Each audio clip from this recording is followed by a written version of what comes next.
team race. Team racing was like $10,000 a man? Yeah, right. If that was the case, I'd be trying for that team race every year. No, what we did is they give us a lump sum. You got to put up the $10,000 a man. You might as well. You'd also want to pick your partners, probably.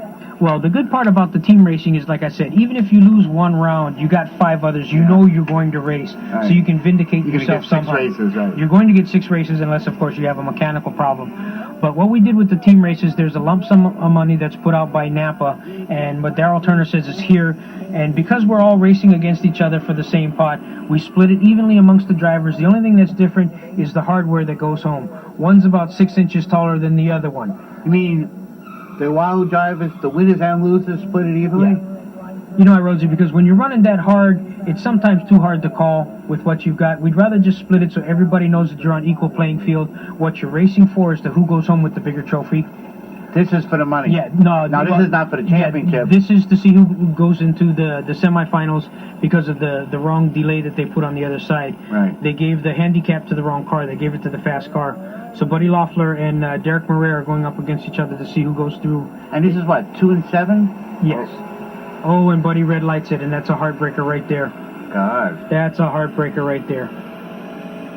So automatic win will go to Derek Maria, and he'll wind up going into another round. And before we leave, we will see one more round of that, the Quick 8, and we will also see one more round of your team championship before we have to leave. Good. And in fact, it's coming up right now. And you guys are down right now about 11 to 7 at this time. 10 to 5 is what we're. 10 to 5. 10 to 5 was it? Yeah. And you start to make a comeback here. Well, this is where we walked around in the pit area talking to each other, saying, you know what, it's our hometown, and we're not going to be embarrassed here. We need to make some changes, people. What do we need to do? And a lot of times it's just a lot of butterflies, and, you know, you're just trying to get in sync with what you're supposed to be doing here. You've waited for the whole weekend for this one deal. You rain out. You sit there and you do nothing but eat and make yourself more fat. And now it's time to let's get it on. But this is a good matchup for us. We got to sit here and wait a little while. Kenji Okazaki, who normally will run right on a 990 or 990 dial-in, so I'm going to have to sit here and wait a little bit. Not too much. We get into the final stage. He leaves, and then we get to go here. We actually got a green light, and I'm going to try and reel him in here. Now, you have it floored? Yep. And what you're thinking now is I got to reel him in, I got him, and you lock up the brakes. Because you didn't want to break out? Yeah. Once you knew you had him, you slow down. You try to catch up, and that's where the reaction time comes in. Once you get, and that right there was only maybe 4 to 5 hundredths difference on reaction time, but you can catch them. The biggest part is, can you slow it down going 150 miles an hour? So you don't break out. Yeah. And then without skidding out and crashing your car. So for your 6 races, what was your final record? We actually wound up. What was your record? Mine was 3-3. I think I came out. 3-3. And what was Ken's record? Ken came out pretty decent. Probably 5-1. I think he was 5-1. He probably had the best record out of all of us. He was mean. That's a powerhouse of a car.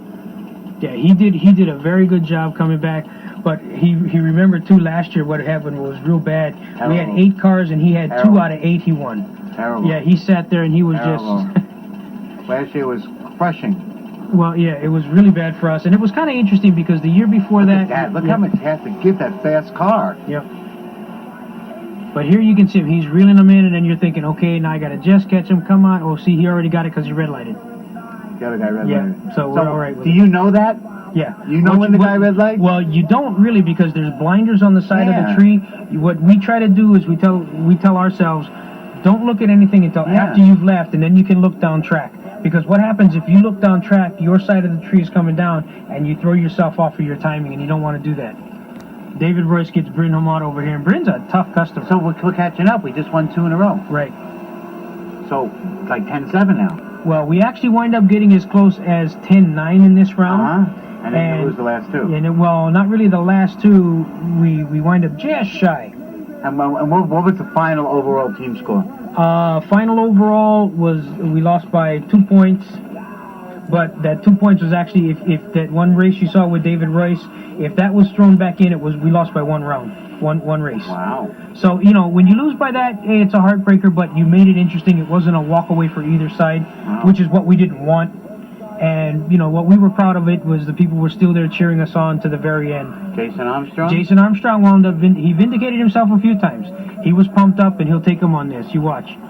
He says, Harry, we'll do it. He said he's waited for quite some time to be on Team Hawaii. She read lights. He got her. Good. She? She. Carrie Lynn Hamada. She. We hope, yeah, I see Jason waving up his hand. Yeehaw, I got her. I tell you what, though, it's really tough. Carrie Lynn Hamada is driving, and she's about 3 months pregnant right now. Jeez. And she's taking on a -2 G-force in a car that runs 8 seconds. Jeez. So next year when she comes, she'll have a little Bambino to help her out. And how did Nakamoto do that? If I'm not mistaken, Gary wins this one. And we lost the last one with Palafox, if I'm not mistaken. Because I remember towing back, and I kept telling Dad, stop, I want to hear who's winning. And Ken and I were there with a pencil in each round, going round by round, figuring out where we're at and what we're doing. But again, we'd like to thank Daryl Turner, because without Napa support, we couldn't do this. Yeah. Napa fronted all the money for the trophies for these guys. Oh. They fronted all the money for us to be in there. And Daryl Turner and his guys are real super with that. They even gave us team shirts that we were able to be out there without having to pay for them. Wow. Those are like a $10 deal. Wow. And I'll tell you the truth, the Napa hats are awesome. They're Quality hats, nice colors. I mean, I'm not going to even get into the equipment, but the hats are awesome. Yeah, and here's Mr. Palafox going up against Frank Iga. Watch me, buddy. Yeah, now this is a 9-second guard. Now look how long he has to wait. Yeah, it's like, hello. Good grief. You might as well put him in the stands already. And here's Frank trying to reload it.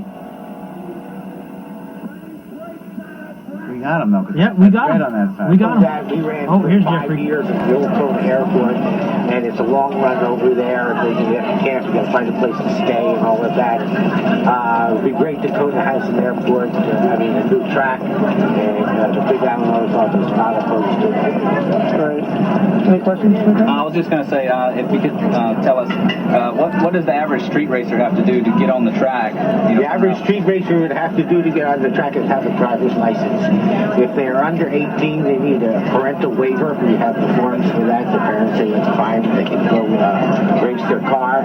Other than that, that's all they need. The safety elements start coming in as the faster the car goes. And most street cars run 14, 15, 16 seconds. They don't need anything.